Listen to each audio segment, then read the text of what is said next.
20 mai 1967, 20 mai 2013, cela fait exactement 46 ans que fut créé le mouvement populaire de la Révolution, le MPR, aujourd'hui dans les oubliettes. On se demande où sont passés les héritiers politiques de feu Maréchal Mobutu. Dans ce journal, c'est confirmé, Ban Ki-moon, secrétaire général des Nations Unies, arrive à Kinshasa le mercredi 22 mai. La situation sécuritaire qui prévaut dans la partie est de la République démocratique du Congo sera à l'ordre du jour. Antenna, le journal, Jenny Valiante.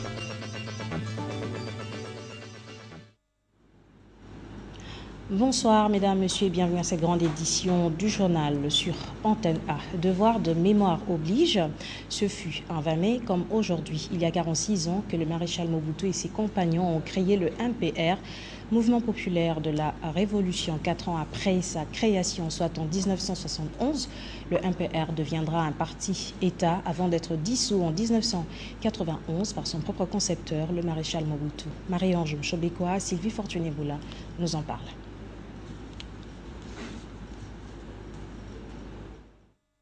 Le président Mobutu et les compagnons de la Révolution ont créé le mouvement populaire de la Révolution le 20 mai 1967. Au départ, le MPR devait coexister avec un autre parti politique dans le but d'instaurer le bipartisme après le coup d'État de 1965. Mais ces projets est vite tombé dans l'eau. Le comité central va donc institutionnaliser le MPR qui deviendra un parti-État en 1971. Le MPR, le 20 mai 67, était un fait privé. C'était un parti, un des deux partis. Et puis, pendant 2 ans, de 67 jusqu'à 70, eh bien, le MPR s'est organisé pour contrôler pratiquement tout le pays. À telle enseigne que, lorsque les élections présidentielles de 70 ont eu lieu, le seul candidat du MPR, c'était le candidat Mobutu.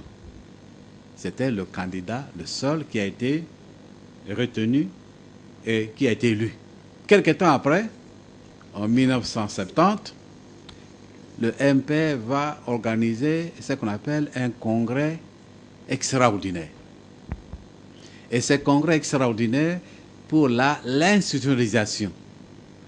Donc le MPR a été institutionnalisé, c'est-à-dire le MPR est devenu un parti unique.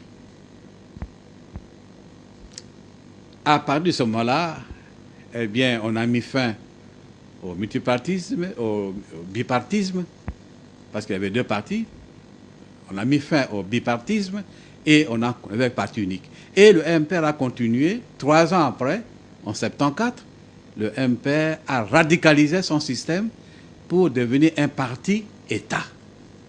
Tous les Congolais deviendront obligatoirement donc membres du mouvement populaire de la Révolution, parti-État. 20 ans après, en 1991, le président Mobutu, poussé par la pression de la communauté internationale ainsi que le peuple zaïrois, prendra congé du MPR et décrétera le multipartisme. Mais selon le professeur Vundawe, malgré les décès du maréchal Mobutu, l'idéologie du MPR continue à habiter l'esprit de tout le parti politique en République démocratique du Congo. Si vous voyez l'héritage en termes de simplement de structure de MPR, Mouvement populaire de la Révolution, eh bien, cette structure-là, pour le moment, il faut dire qu'elle n'existe pratiquement plus. Ces Mobutistes-là, dans les différents partis politiques, eh bien, ils continuent à soutenir l'idée du maréchal. Certes, il est difficile que l'œuvre d'un fondateur soit maintenue intacte, nous apprend l'histoire. Mais bien que le mouvement populaire de la Révolution soit mis en veilleuse par son président Vundawe Tepe Mako, le fruit du moboutisme reste présent. La date du 20 mai restera inoubliable dans la mémoire du peuple et sportif congolais. C'est à ce titre que la rédaction d'Antenne A est descendue sur place à ce stade mythique et historique du 20 mai pour connaître l'état actuel de ce bijou. Nonobstant la pelouse synthétique plantée par la FECOFA, le reste n'est que ruine.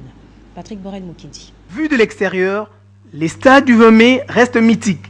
Ce temple du football a fait parler de la RDC ex-Zaïre à l'échelle mondiale à cause du combat du siècle Mohamed Ali contre George Foreman le 30 octobre 1974. Au fil des temps, l'entretien n'étant pas dans les habitudes des ex-Zaïrois, les bijoux a commencé à se détériorer. Très célèbre, le stade du 20 mai est devenu parfois un repère de brigands dans ses environs. Très célèbre à son intérieur, les stades du 20 mai cachent beaucoup d'autres réalités et structures qui n'ont rien à voir avec le panel des disciplines sportives pratiquées en RDC. En effet, au sein du stade, seul l'aire de jeu a été réhabilité, le vestiaire reste insalubre. Les locaux ressemblent aux chambres à gaz des années Hitler. La saleté y est la caractéristique principale. De partout, les fissures apparaissent faisant penser à un écroulement imminent. Au sein du stade du 20 mai, il y a certains locaux qui servent d'auditoire pour des universités créées sur place. L'on se demande tout de suite qu'est fait les gestionnaires de cette structure sportive importante du pays. À partir de 18h30, le stade du 20 mai devient un autre monde. Le visage du désordre qui y règne apparaît. À Antenne A, on s'est posé une question. Est-ce que les autorités du pays attendent-elles que ces bijoux s'écroulent pour les réhabiliter ou il faut un autre sommet, genre francophonie du sport, pour y songer? Parlons toujours du 20 mai.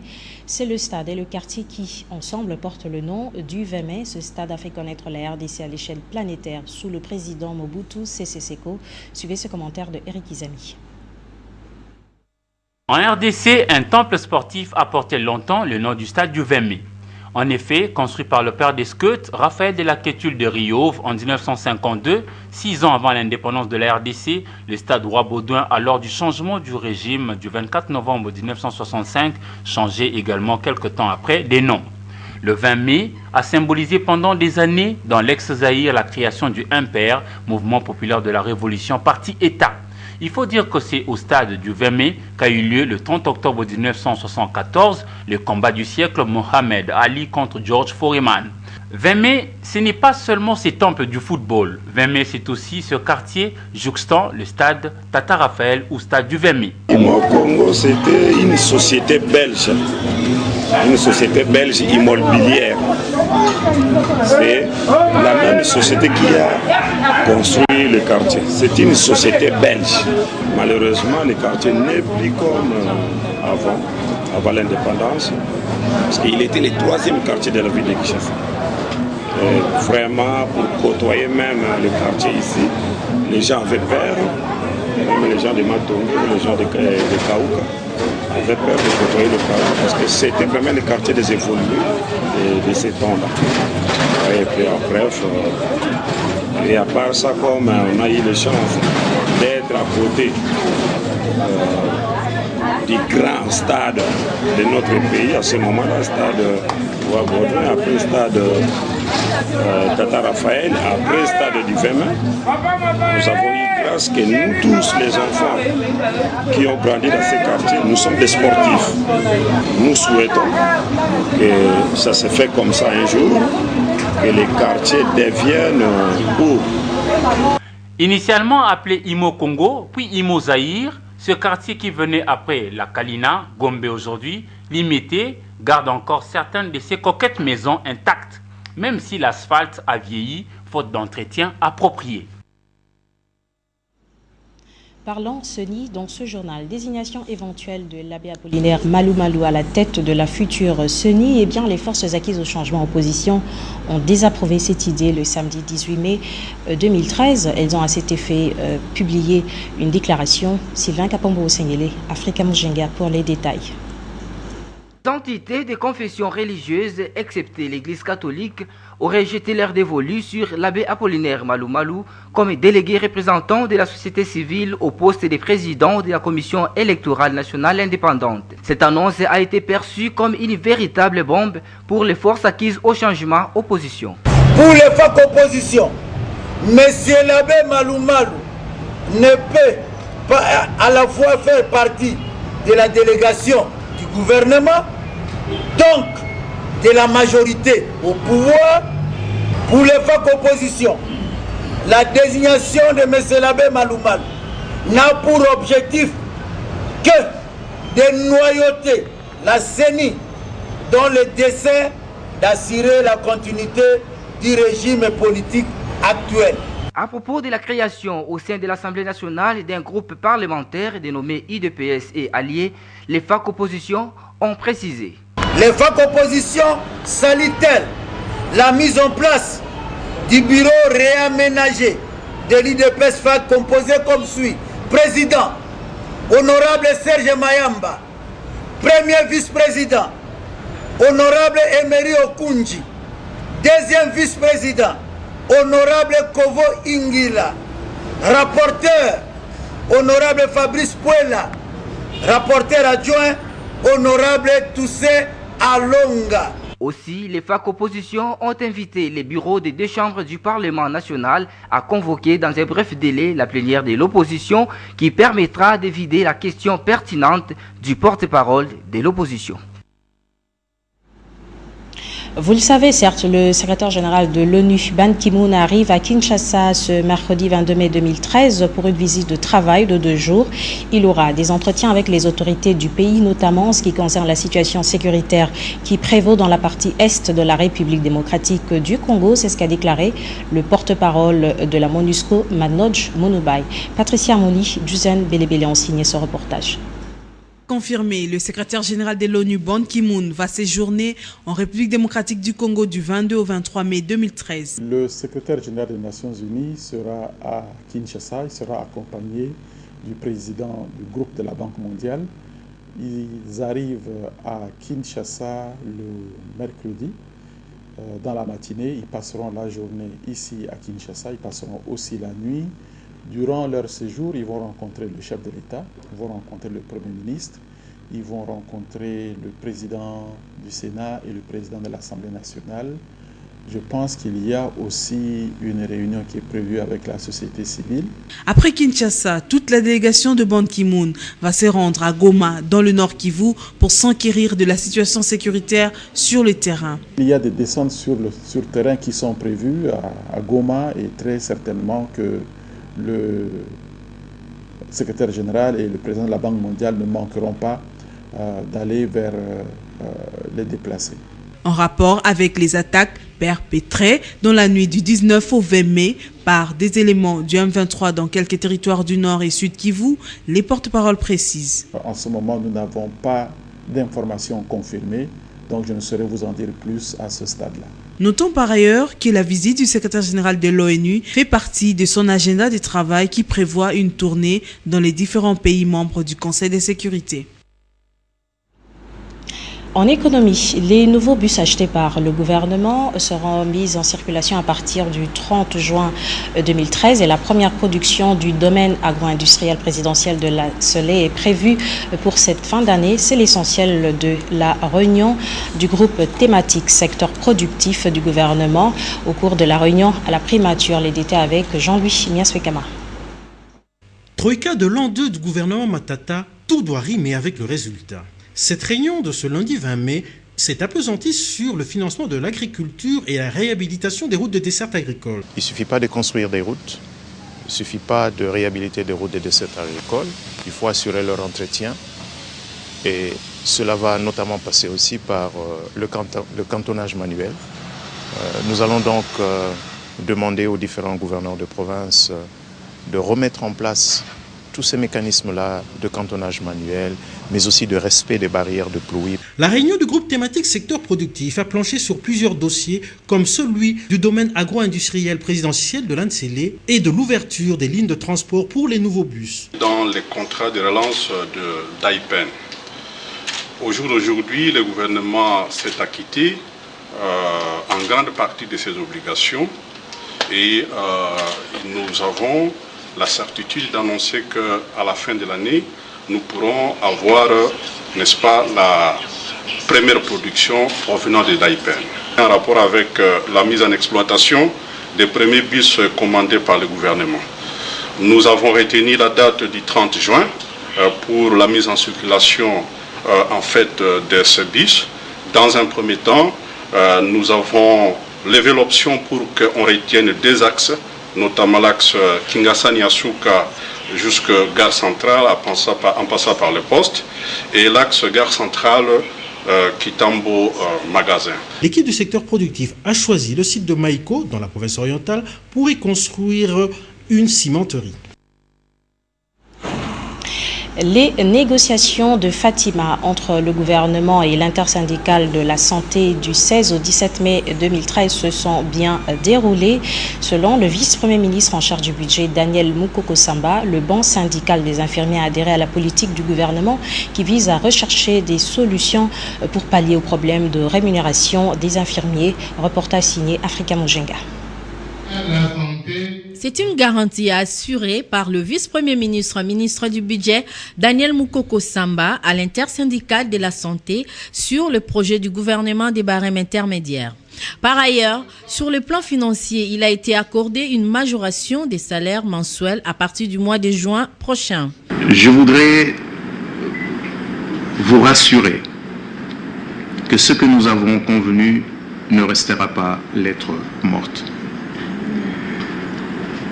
Sur la partie financière, puisqu'il est convenu qu'il y ait un impact à partir du mois de juin,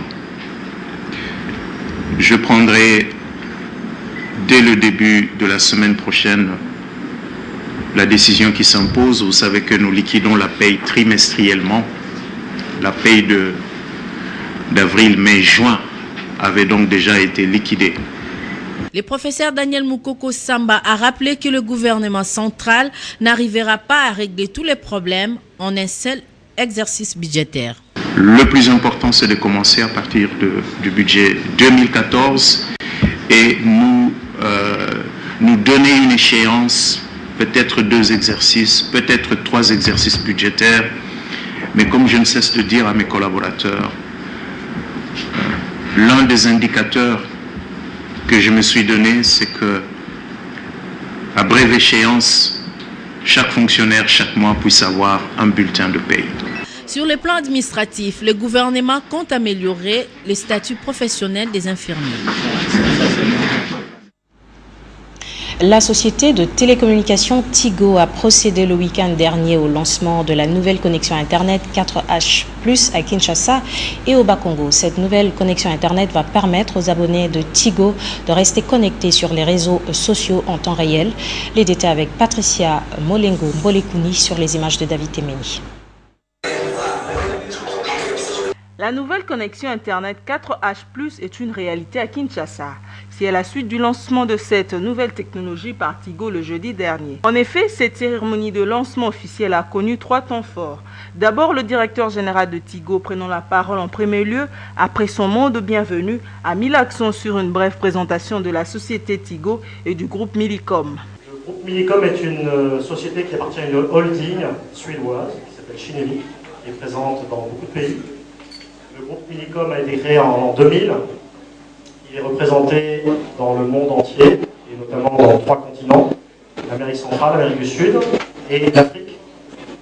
L'Afrique est notre principal moteur de croissance. En outre, le DG de Tigo a martelé sur l'esprit d'innovation et de proximité qui caractérise son entreprise en présentant la nouvelle connexion Internet 4H+. Cet événement de la 4H+ est un des vecteurs de développement qu'on souhaite mettre en place et qui va vous changer la vie. Ensuite est venu le tour du responsable du projet 4H+, de présenter le contenu de cette technologie déjà utilisée aux USA, en Colombie ainsi qu'au Canada. Aujourd'hui, dire que c'est la 4H+, car c'est une nouvelle dimension, une nouvelle expérience que nous voulons offrir.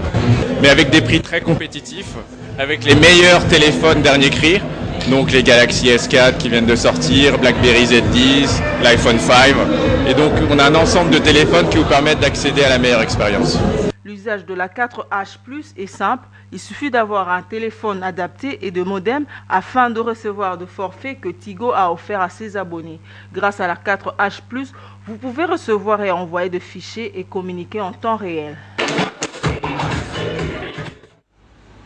Voilà, changeons de chapitre. Depuis l'an 2000, le monde entier célèbre la journée mondiale consacrée à la métrologie chaque 20 mai.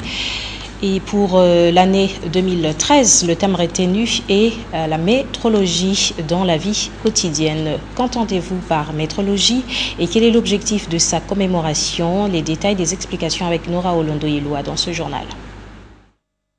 Et la science des mesurages et ses applications.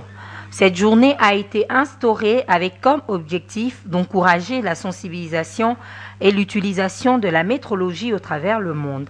Les mesures entrent régulièrement en jeu au cours d'une journée classique. Du mètre-ruban aux thermomètres médicaux, en passant par les pompes à essence, l'assurance des produits de qualité, bref, tout repose sur des mesures correctes. Voilà le pourquoi du thème de cette année, la métrologie dans la vie de tous les jours.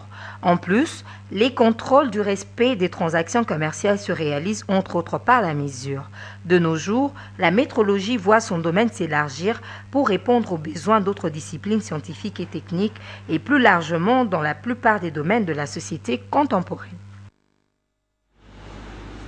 Le monde entier a célébré le dimanche 15 mai la fête de la Pentecôte. Ici à Kinshasa, la communauté lassalienne a commémoré cette fête par le saint patron de cette église, même Jean-Baptiste de La Salle. Et une messe a été dite par le cardinal Mosengo en la cathédrale Notre-Dame du Congo. Africa Mojenga pour les détails. La promesse du Christ a été tenue. L'Esprit Saint, guide pour les discernements et l'éclairage dans la propagation de la bonne nouvelle est descendu sur les apôtres. C'est la Pentecôte. Cette fête a coïncidé avec celle de Jean-Baptiste de La Salle, fondateur de la communauté de frères des écoles chrétiennes. Comme autrefois dans la chambre haute, l'Esprit Saint a été davantage évoqué au cours de la messe. Juste après la messe, les Lassaliens constitués en délégation sont allés visiter le centre culturel Homme à Sanef, qu'il est bon pour des frères de demeurer ensemble. Bola Bolaïloko Boniface, président de cette structure, a prononcé un discours. Établir des principes universellement acceptables pour définir et promouvoir l'association lassalienne. Laisser une large place à la variété et à l'adaptation, risquant par là même une dilution de l'association lassalienne. Accepter la diversité et donner les lentilles pour affiner les normes culturelles, éthiques et nationales et préserver l'élément central de l'association lassalienne qui est la mission d'éducation humaine et chrétienne des jeunes, en particulier de ceux des pauvres. Il faut rappeler que les frères des écoles chrétiennes réunis au sein de l'Assanef font toujours un effort pour perdurer leur fraternité qui aujourd'hui, malgré de nombreuses années, n'a jamais pris une seule ride. Dans le même chapitre, l'Assemblée of Goods de la pierre vivante de Lemba également célébré ce 15 mai 2013 la fête de la Pentecôte. L'occasion a été permise pour le groupe chrétien Les Amis de Josué de Kassangoulou de présenter le nouvel album Makolo Makolo. Suivez ce reportage de Patricia Bassoa, Ndaï Ilambwechi et Henri-Noël Boutavokia.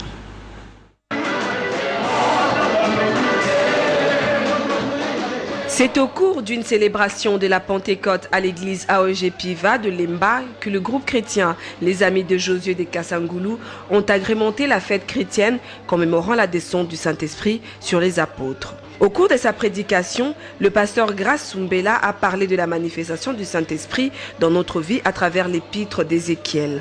Ce dernier a profité de la fête du Saint-Esprit pour présenter les différents pasteurs évoluant dans leur ministère à travers la ville-province de Kinshasa en leur imposant les mains en signe du Saint-Esprit. Pourquoi c'est timide parmi les nations?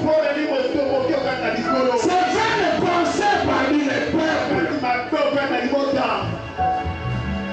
Quand les rois de la terre se sont soulevés et les princes se sont ligués contre le Seigneur, contre son roi, contre son église. Le groupe Les Amis de Josué ont profité de cette occasion pour présenter le CD de leur dernier album Makolo Makolo qui est déjà en vente par le pasteur producteur du groupe Debos Twene Lomeka. Et pour compléter l'actualité congolaise, à vous tous qui n'avez pas eu l'occasion de feuilleter les journaux parus ce lundi 20 mai 2013 dans la capitale, nous vous proposons une sélection en commentaire signée Patricia Molengo Mbolekuni dans cette revue de presse. Commençons cette revue de presse par la prospérité qui titre à sa une « Guéguerre autour du mécanisme national de suivi concernant l'accord cadre ». À ce sujet, le secrétaire général des Nations Unies, Ban Ki-moon, est attendu ce mercredi 22 mai à Kinshasa. Cette visite de Ban Ki-moon s'inscrit dans le cadre du suivi et de la mise en application de l'accord cadre signé à Addis Abeba. Rappelons qu'en date du 13 mai dernier, le chef de l'État avait signé une ordonnance instituant un mécanisme national en vue d'accompagner et de superviser la mise en œuvre des engagements pris au niveau national pour les réformes prévues dans l'accord cadre pour la paix, la sécurité et la coopération pour la République démocratique du Congo et la région de Grand Lac. Coup de projecteur sur le phare qui s'interroge sur la cotation de Matata Ponyo. L'une de ces interrogations est celle de savoir que penser de cette initiative de publier un tableau d'évaluation de l'action gouvernementale. Que peut-elle apporter à notre démocratie naissante, à la force des institutions politiques? Et le confrère répond, la responsabilité du gouvernement est engagée devant l'Assemblée nationale. La reddition de comptes est donc à adresser à cette institution qui constitue la représentation nationale. L'observateur s'est quant à lui penché sur le rapport Doing 2014 dont la publication va intervenir au mois d'octobre prochain. Ce rapport concerne les dernières réformes entreprises par le gouvernement congolais à la Banque mondiale. Ce dossier bien ficelé, rapporte le journal, renferme les réformes relatives aux indicateurs Doing Business, à savoir l'accès au crédit et à la création d'entreprises. Le quotidien est également revenu sur la nomination par le secrétaire général des Nations Unies du général brésilien à la tête de force de la mission de l'Organisation des Nations Unies pour la stabilité du Congo. Carlos Alberto dos Santos Cruz remplace le général indien Chandreuse après un mandat de 2 ans. La CENI, parlons-en encore avec le guide qui rapporte que les forces acquises au changement FAC opposition se sont prononcées sur la désignation de l'abbé Malou Balou comme candidat de la société civile à la présidence de la CENI. Pour Lisanga Bonganga, coordonnateur de cette plateforme, l'abbé Apollinaire ne peut à la fois faire partie de la délégation du gouvernement et prétendre représenter la société civile. La référence plus ajoute à ce même sujet la désignation par la société civile des églises et confessions religieuses du pasteur Dr Ngalassi comme étant candidat de cette plateforme pour présenter à la présidence de la Commission nationale indépendante. Cette désignation a eu lieu hier dimanche 19 mai au stade Cardinal Maloula lors du culte de la Pentecôte organisé par la communauté du renouveau charismatique du Congo. Représentant les gars de l'église La Louange, le pasteur Ngalassi est docteur en ministère, docteur en médecine et docteur honoris causa en divinité. Enfin, terminons avec les finances qui notent la sécurisation de la navigation maritime. Matata Ponyo sauve le bief maritime et cela fait suite à une résolution prise en son temps par une des réunions de la Troïka politique. Le Premier ministre Matata Ponyo a instruit les ministres de Transport et Voies de Communication de se pencher sur cette urgence en faisant recours à l'expertise d'une société internationale spécialisée dans les travaux de dragage de fleuves et mers effectués à travers le monde. C'est tout pour ce soir. Bon début de semaine à tous.